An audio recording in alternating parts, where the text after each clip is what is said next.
시편을 보게 되면 시편은 일반적으로 표제어를 통해서 저자가 누구인지, 그리고 그 시편의 연주 방식이나 사용된 악기가 무엇인지, 그리고 저술 시기나 배경이 어떠한지를 알려주는 것이 일반적입니다. 그런데 시편 26편은 다윗에 의하여 지어진 시편이라고는 분명하지만 지어진 시기가 언제인지, 어떠한 배경에서 지어졌는지는 확인이 되지 않습니다. 그런데 시의 전체적인 분위기를 살펴보게 되면 다윗이 자신의 죄에 대한 용서를 간구하는 시편이라기보다는 하나님 앞에서 자신이 바르게 살았음을 이야기하며 자신의 삶의 발자취가 어떠했는지를 밝히고 있는 시편이라는 것이죠. 신정 왕국인 이스라엘의 왕으로서 하나님으로부터 택함을 받은 다윗이 자신이 하나님 앞에서 어떻게 의롭게 살고자 했고, 그리고 어떻게 노력하며 살았는지에 대해서 이야기하면서 자신이 정말 하나님 앞에서 바르게 살았음에 대한 어찌 보면 자부심을 나타내는 시편인 것입니다. 오늘 그래서 시편을 살펴보게 되면 다윗이 이처럼 스스로 하나님 앞에서 자부심을 보이는 중요한 포인트가 1절에 나오는데요. 그것은 완전함에 행하다라는 말입니다. 이 완전함이라는 말을 성경에서 찾아보자면 창세기 6장 9절을 살펴보시면 노아의 완전함을 가리키면서 이 단어가 처음 등장합니다. 이것이 노아의 족본이라. 노아는 의인이요 당대의 완전한 자라.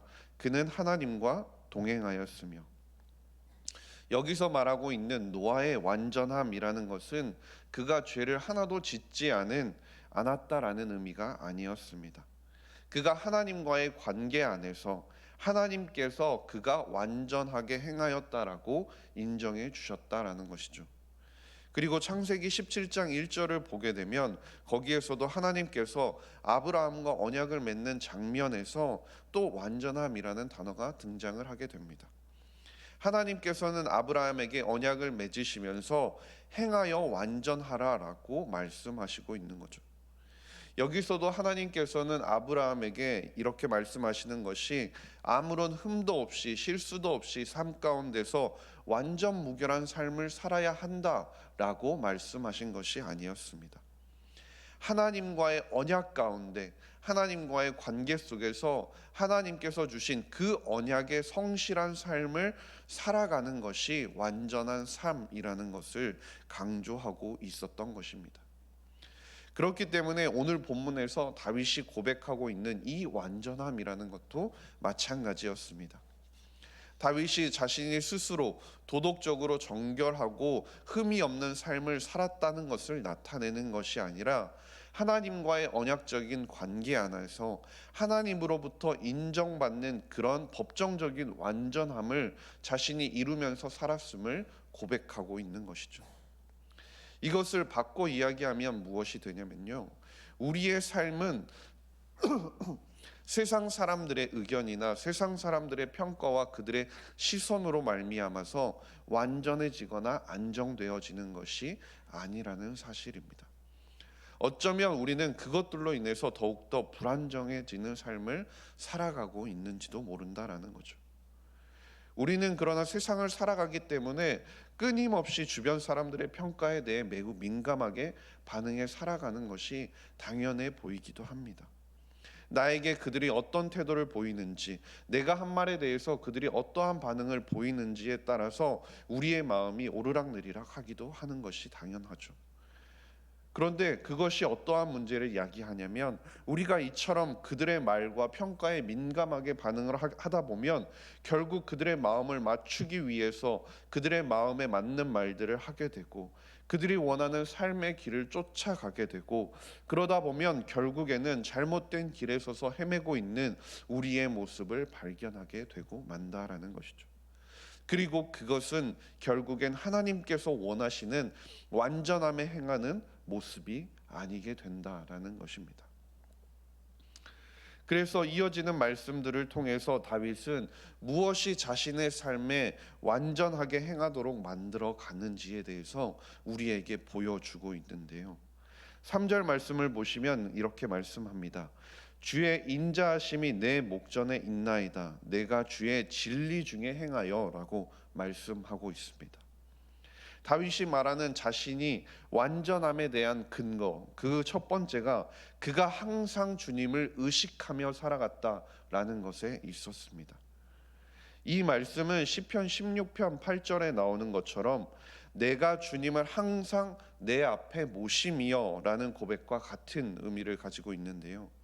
결국 다윗이 말하는 그 완전함이라는 것은 주의 인자하심과 진리를 자신의 삶에서 언제나 자신의 삶의 앞에 두고 살아갔다라는 것을 말하는 겁니다.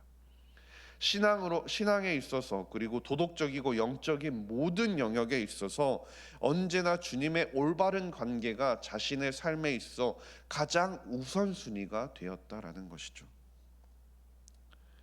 여기서 다시 한번 반복해서 중요하게 생각해야 할 것은 그가 다른 행악자들 그리고 오늘 시편에 나오는 죄인들과 다르게 하나님 앞에서 의롭게 살았다고 주장하는 그 근거가 세상의 법과 기준이 아니라는 것입니다. 도덕적인 잣대도 아니라는 거죠. 자신의 모든 의의 근거가 결국 여호와 하나님의 진리의 말씀에 있다라는 것입니다. 자신은 언제나 그 말씀 앞에 그리고 그 말씀이 자신의 삶의 앞에 행하도록 항상 하나님을 의식하며 살았음이 자신의 완전함에 대한 근거라고 이야기하고 있는 것입니다. 그리고 그가 두 번째로 자신의 완전함에 대한 근거로 주장하는 것을 살펴보면 자신이 행악자의 집회를 미워하고 그들과 같이 있지 않았기 때문이라고 말씀하고 있는데요. 우리가 잘 아는 것처럼 시편 1편을 보시면 시편 1편에서 의인이 누구라고 이야기합니까? 악인을 따르지 않거나 죄인의 길에 서지 않거나 오만한 자들의 자리에 앉지 않는 자를 축복하고 있는 것을 우리가 볼 수 있습니다. 이것과 마찬가지로 다윗은 자신이 악한 자들과의 교제를 거부함으로 말미암아 시편 1편에서 말씀하고 있는 것과 같이 복 있는 사람의 반열에 올라서 있음을 보여주고 있는 것인데요. 자신은 그들의 불경한 집회를 미워하여 항상 미워하는 자세를 가지고 있었고 악인들과 교류하거나 그들과 교제하는 잘못도 범하지 않았음을 보여주는 것이죠. 이를 통해서 자신이 자신의 신앙의 성결함을 항상 지키면서 살아갔음을 보여주고 있는 것입니다. 그리고 이 고백에는 어떠한 것이 담겨 있냐면 과거와 현재에도 그랬던 것처럼 앞으로도 계속해서 자신은 악인들과 철저히 구별되는 삶을 살 것을 다짐하는 것도 담겨 있다라는 것입니다. 또한 계속해서 자신의 완전함의 근거로 다윗이 든 것이 무엇이냐면 자신이 하나님의 성전을 사모하는 삶을 살아갔다라는 것입니다. 여기서 하나님의 성전을 사모하는 삶을 살아갔다는 것은 바꿔 말하면 자신이 하나님을 온전히 사랑하는 삶을 살아갔다라고 말하는 것과 동일한데요. 그 당시에는 하나님께서는 너무나 거룩한 분이시기 때문에 하나님을 개인적인 관계나 일대일적인 관계로 표현하면서 자신이 하나님께 사랑한다고 고백할 수가 없었습니다. 그래서 다윗은 하나님의 영광이 거하시고 하나님께서 머무시는 성전을 사랑한다고 고백하면서 자신이 하나님을 사랑하고 있음을 간접적으로 고백하고 표현하고 있는 것입니다. 지금 오늘 상황 가운데서 대적들이 자신을 비방하고 자신이 공고함에 빠져 있는 상황 가운데서도 다윗은 자신의 처지와 자신의 상황을 살피기보다는 하나님에 대한 더 큰 관심을 보여주고 있는 모습을 보여주는 것이죠. 신명기 6장 5절에서 너는 마음을 다하고 뜻을 다하고 힘을 다하여 내 하나님 여호와를 사랑하라고 가르치고 있는 것처럼 하나님이 원하시는 가장 큰 계명, 하나님을 사랑하라는 그 계명을 다윗은 고난 중에도 잊지 않고 있음을 보여주고 있는 것입니다. 오늘 다윗은 여러 가지 시편의 고백들을 통해서 자신이 지금까지의 삶에서도 그러했지만 앞으로도 계속해서 의로운 삶을 살아갈 것을 반복적으로 다짐하는 모습을 보여줍니다.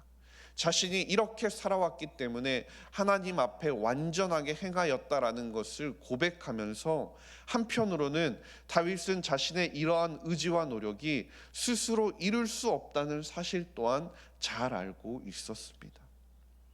다윗은 하나님의 은혜가 없다면 자신이 결코 바로 설 수 없다는 것도 잘 알고 있었다라는 것인데요.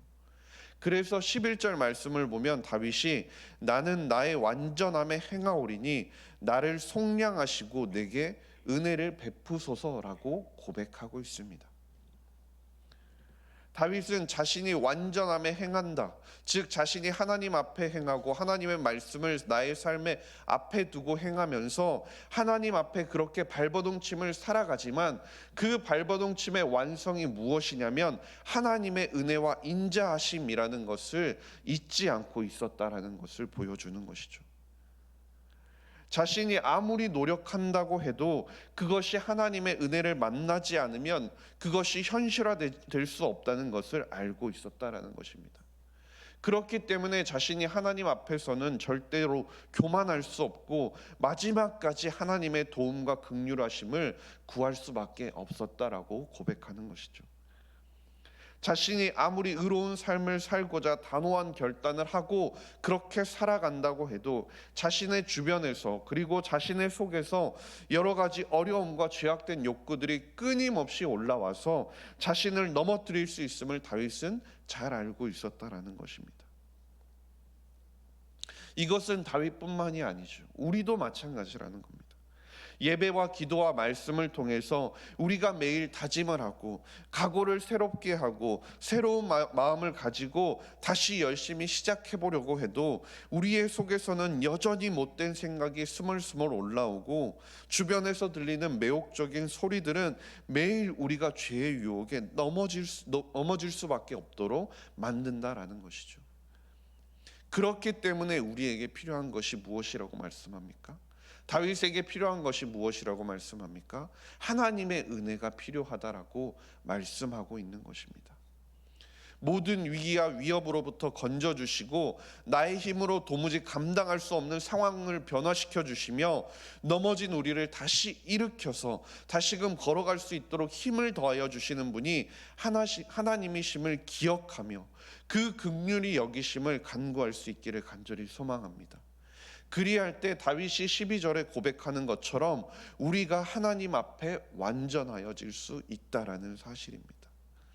흔들리지 않을 수 있고 그 하나님 앞에 우리가 확고하게 서 있을 수 있다라는 것이죠. 우리가 그렇게 하나님 앞에 간구할 때 다윗과 같이 우리가 주님 앞에 완전함에 행하려고 하는 그 모든 행동과 노력을 하나님께서는 헛되지 않게 하실 것이라는 사실입니다. 그래서 다윗은 자신의 모든 노력과 결심을 완성시키시는 분, 그분이 하나님이심을 너무나 잘 알고 있었습니다. 그리고 자신이 하나님 앞에 서 있을 때 자신이 완전하여진다는 것도 너무나 잘 알고 있었기 때문에 그의 입술에서는 무엇이 나올 수밖에 없었습니까?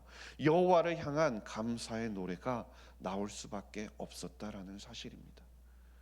자신이 그렇게 하나님을 위하여 살고 하나님을 잊지 않고 살고 하나님의 성전을 사모하며 살아감에도 불구하고 그 모든 것을 완벽하게 완성하는 것이 하나님의 은혜임을 알았기에 그가 마지막에 무엇이라고 고백합니까? 여호와를 송축한다라고 고백할 수밖에 없었다라는 사실입니다. 간절히 바라기는 우리도 마찬가지로 하나님 앞에서 완전하게 행하기 위한 노력뿐만이 아니라 믿음을 우리에게 허락하시고 그 믿음을 끝까지 지켜나갈 수 있는 은혜까지 허락하여 주신 하나님께 언제나 우리의 입술을 통해서 기쁨과 감사의 찬양이 끊이지 않을 수 있는 저와 모든 성도님들이 될 수 있기를 주님의 이름으로 간절히 소망합니다. 기도하겠습니다. 하나님 아버지, 감사합니다. 말씀을 통해 하나님의 은혜를 다시 한번 깨닫게 하시니 감사드립니다.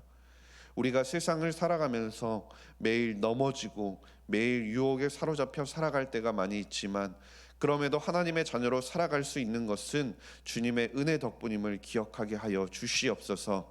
구원하여 주심도, 믿음을 허락하여 주심도, 그 믿음을 지켜나갈 수 있음에도 은혜임을 항상 기억하게 하시고, 매일의 삶 가운데 하나님을 기억하며 감사하며 살아가는 저와 모든 성도님들이 되게 하여 주시옵소서. 감사드리며 모든 말씀 우리 구주 예수 그리스도의 이름으로 기도드렸습니다. 아멘. 우리 주님 예수 그리스도의 은혜와 하나님 아버지의 사랑하심과 성령의 교통하심이 하나님의 백성들 가운데 함께 하시기를 간절히 축원하옵나이다. 아멘. 이 시간 함께 기도하실 때 담임 목사님의 영육간의 강건함과 사역 위해서 기도해 주시고, 담임 목사님께서 휴식 일정 가운데 있는데 그 일정 가운데 안전히 다녀오실 수 있도록 함께 기도해 주시기 바랍니다. 그리고 몸이 아픈